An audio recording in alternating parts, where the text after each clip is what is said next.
Alright, welcome to part 4 of my Sonic the Hedgehog 2 Let's Play. This is Casino Night Zone, my personal favorite zone in the game. Might be a bit unpopular, but whatever. So I like the zone a lot because it's just a lot of fun to bounce yourself around like a pinball. Also, you can get tons of rings here because of that thing right there. You see that? That's the slot. It's very freaking addictive. It can be very hard to get in at some places, but it's just a lot of fun.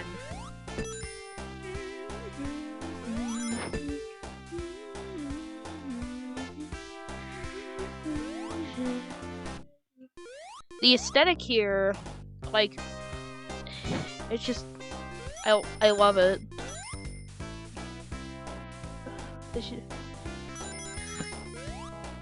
There's like the city stuff in the background, and all that.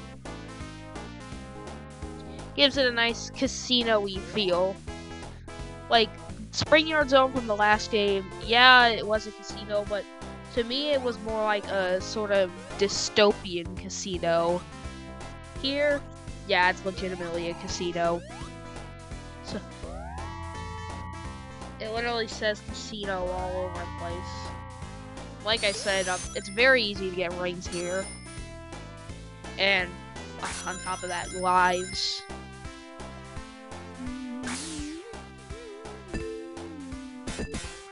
Some parts can be kind of hard and can be kind of tricky to get up though, like this. Like, it keeps bouncing you around in directions you don't want to go. Spent quite a while here.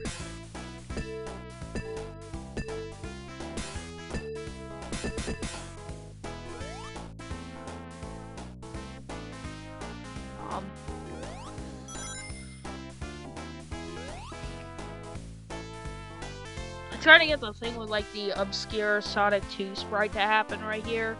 That's why I'm waiting, but I can't get it. Then I noticed those rings and I want to get them. I get some of them, and I want to get the other ones still.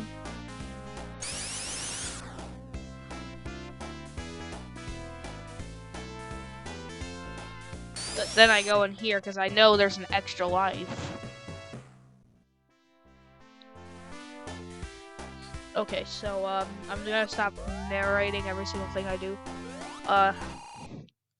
Pretty soon I'm gonna get to the checkpoint and thus the last special stage, like right here. I know I'm only 6 rings away from an extra life, but whatever. So this is the last special stage. In my opinion, it's not really that hard. Although I know some people who will beg to differ. This actually took me quite a few attempts with the save states.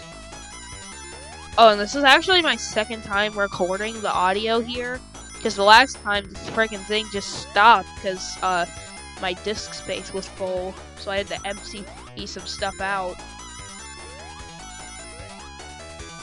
So, yeah, as long as you know what you're doing, this stage is pretty easy.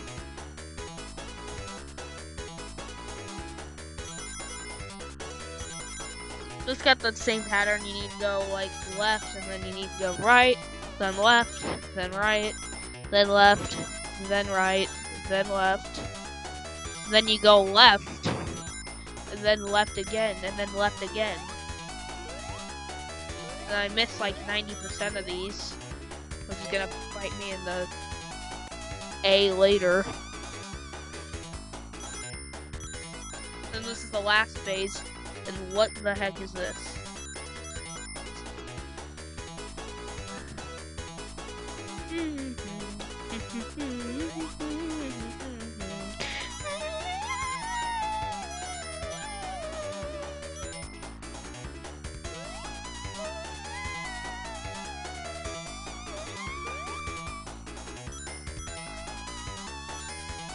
I just barely make this one, by the way. Yeah, see, just barely got the emerald. So there we go. Sonic has all the Chaos Emeralds. That's the last time you're gonna have to be seeing one of those. Thank God. Now Sonic can change into Sonic.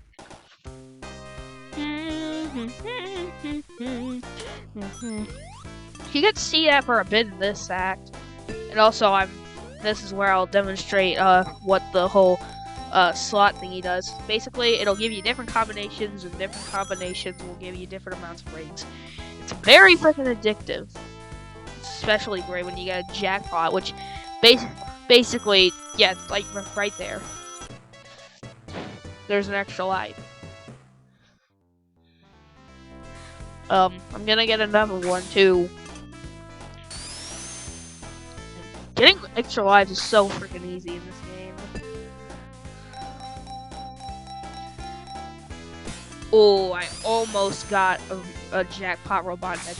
If you get a Robotnik and a couple jackpots, or if you get 3 Robotniks, you lose 100 rings. And hey, look, I got another jackpot. Oh, and you may have noticed, I got 300 rings, but I didn't get an extra life. Anyways, I end up deciding that, yeah, I had enough. Oh, and here's Supersonic. Basically, he can run a lot faster, he looks yellow, and he's invincible. Although you may notice that the rings are depleting 1 per second. When you have Supersonic, you need to get rings. As long as you have enough rings, yeah, you get to keep Supersonic. And oh, hey, I got another life. And I had like over 300 rings. So yeah, that basically meant I'd get to keep them for the rest. There's 2 power-ups in the game I'm referring to specifically here. It's the invincibility power-up and the speed shoes power-up. Now imagine having both of those for an even longer period of time, and that's basically Supersonic in a nutshell. Other than the aesthetic differences.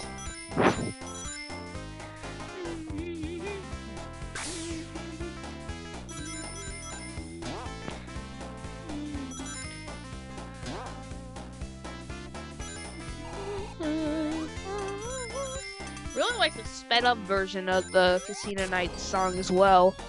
Oh, and that kind of caught me off guard when I was recording footage. Yeah, anytime you jump, you automatically turn into Supersonic, which is one of my few gripes with the game. Sonic 3 and Knuckles did it better, where like you have to hit the jump button twice in order to enter Supersonic, but it also kind of failed because of the insta-shield abilities. Sonic Mania does it best in my opinion, where it has a separate button that you use to transform.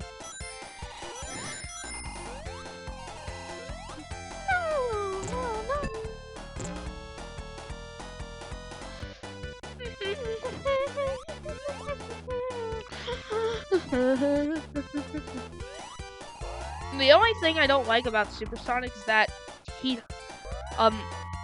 his music, his theme rounds out the level's theme. And also I might as well show you what happens if you run out of rings on Supersonic. You go back to Supersonic. We'll actually get to see a different version of Supersonic in Sonic 3 and Knuckles, basically. But we're not there yet, so very excited for that, though. Try to get up there. The little slot thingy. Tails.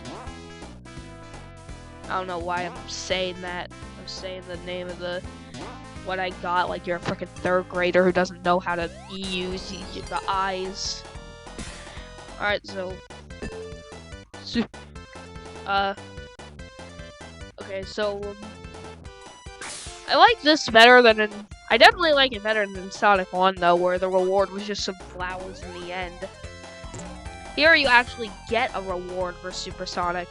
My only problem is that the special stages are so freaking hard that you're probably never gonna get that reward. Meanwhile in Sonic 3, it's basically just whenever I play that game, it's basically just mandatory for me to go after the emeralds. This part, everyone, including me, always used to get stuck on. It's kind of just RNG. Like, are you gonna make it in that little pit thingy there or not? Oh, Supersonic's extended jump height helps when you miss a platform like that.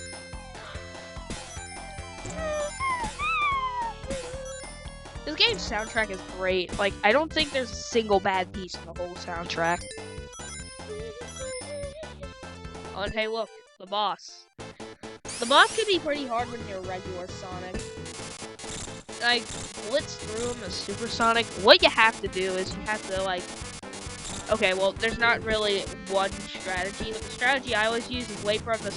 is, like, spin dash on the edge, wait for him to stop the lower spike ball at me, and then, spin dash up there, and then jump and hit him. So there we go. Alright, that's it for, that's about it for this video. See you in Hilltop.